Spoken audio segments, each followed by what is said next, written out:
Hello आप सबको सादर प्रणाम। आपने मेरे आने के बाद जो भरपूर तालियां बजाई हैं, आप ये समझ लीजिए कि जो आपको समझ में आ रहा है वो अच्छी कविता है, तो आपको ताली बजानी ही बजानी है। और नहीं समझ में आ रहा तो समझ लो बहुत ही अच्छी कविता है, तो फिर आपको ताली बजानी है। आप यहाँ बैठे हुए हैं, बगल वाले को यह भ्रम न हो कि आपकी समझ में नहीं आया। इसका एकमात्र तरीका है कि आप तालियां बजा के बताते रहें कि आपकी समझ में आ रहा है। तो एक बार दोनों हाथ उठाइए, जोरदार तालियां बजाइए। कोई भी उत्सव महोत्सव में तब तक नहीं बदलता, परिवर्तित नहीं होता जब तक कि आप उसमें भावुकता के साथ, भावनाओं के साथ सहभागिता न करें। कभी केवल अपनी कविताएं सुना सकते हैं। आज सरदार भगत सिंह, राजगुरु सुखदेव का बलिदान दिवस है और हमारे लिए ये गौरव का समय है। विश्व युवक केंद्र द्वारा जो आयोजित किया गया है, इसलिए भी भ्रम है कि आज के दौर में जब नई पीढ़ी शहीदों के नाम भी बहुत कम जानती है, ऐसे समय में अगर विश्व युवक केंद्र ये आयोजन करा रहा है तो मैं चाहता हूं पूरे इस केंद्र के लिए एक बार आपकी तालियां उठें जोरदार। कभी डॉक्टर कुंवर बेचन जी ने कहा था कि दोनों ही पक्ष आए हैं तैयारियों के साथ। अब तो आपको भोजन भी मिल गया होगा, तो अब ऐसा कोई विषय नहीं है कि पेट खाली है तो ताली कैसे बजाएं। ये पहले खाया है तो ये आपको सुनाएंगे, आप बाद में खा के आए हैं तो आपको तालियां बजानी है। दोनों ही पक्ष आए हैं तैयारियों के साथ, ये गर्दनों के साथ हैं, ये आरियों के साथ। कविता तालियों से बड़ी नहीं होती, पर कोई कवि अपनी बात आप तक पहुंचा रहा है, इसकी प्रतिक्रिया मंच तक आनी चाहिए। वो आह वाह के माध्यम से हो सकती है, तालियों के माध्यम से हो सकती है। और मेरे लिए गर्व का विषय यह है कि मैं पिछले 32 वर्षों से हिंदी कवि सम्मेलन के मंच पर हूं, लेकिन किसी भी आयोजन में इतनी बेटियां, इतनी मातृशक्तियां बहुत कम मिलती हैं। आज ज्यादा है, तो मैं चाहता हूं उनके लिए भी नवरात्रि का पर्व चल रहा है और अगर हम बेटियों को कविता सुना रहे हैं, मैंने कभी कहा था कि मुझको कमजोर परिंदा न समझना यारो। जितनी बेटियां उन्हें समर्पित कर रहा हूं, उनकी तालियां उठें कि मुझको कमजोर परिंदा न समझना यारो। मैं बदलते हुए मौसम को भांप सकती हूं, तुमको मालूम कहां मेरे पैरों की ताकत, सारे आकाश को पल भर में नाप सकती हूं। और मैं हमेशा बोलता हूं, बेटियों को हौसला दीजिए, हिम्मत दीजिए। ये जो देखते हैं कि 50 टुकड़ों में भर के आई है, इससे बचने का एक तरीका है, उन्हें हौसला दीजिए। क्योंकि हमने अपनी बेटियों को जरा सा हौसला दिया तो उन्होंने यूपीएससी क्रैक करके बताया कि टॉपर कैसे हुआ जाता है। और जो समाचार पत्र में पढ़ते हैं कि 50 टुकड़ों में बैग में भर के आई, फ्रिज में भरी हुई है, बेटियों को हौसला दीजिए। और बेटियों में केवल इतना कहना चाहता हूं, आप अपने अंदर वो जज्बा पैदा करिए कि कल अखबार ये छापे।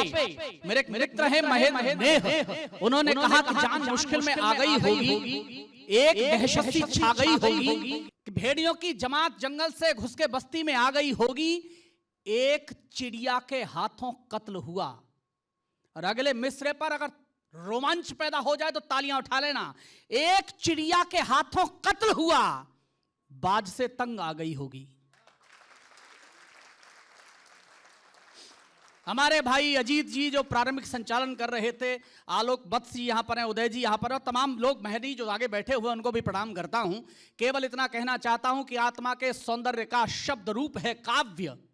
मानव होना भाग्य है, कवि होना सौभाग्य।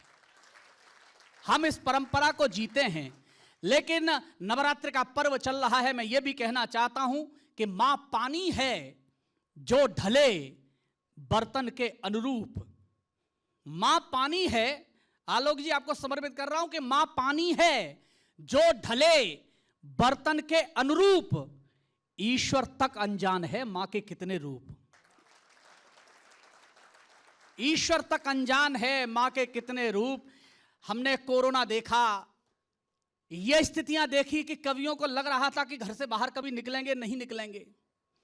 उसी लुगाई के साथ इतने वर्ष गुजारने पड़े, एक ही चेहरा प्रतिदिन। उस पर ऊपर कमाल ये कि ब्यूटी पार्लर बंद, जो मास्क लगाया था उसके ऊपर से मूछें निकल आई। लेकिन हमने हिम्मत रखी। और जो टिप्पणी कर रहा हूं, आप युवा हैं, युवक केंद्र है ये, आपकी तालियां इस बात पर उठें। इस देश ने लॉकडाउन देखा, विश्व ने लॉकडाउन देखा। हम हिंदुस्तानी हैं, हम लॉक हुए मगर डाउन नहीं हुए।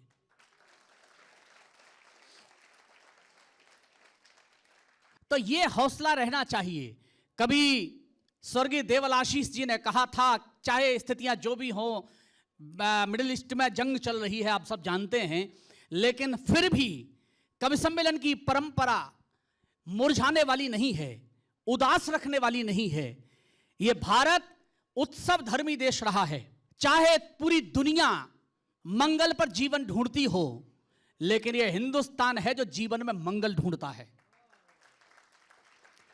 इसलिए थोड़ा जीवंत रहिए।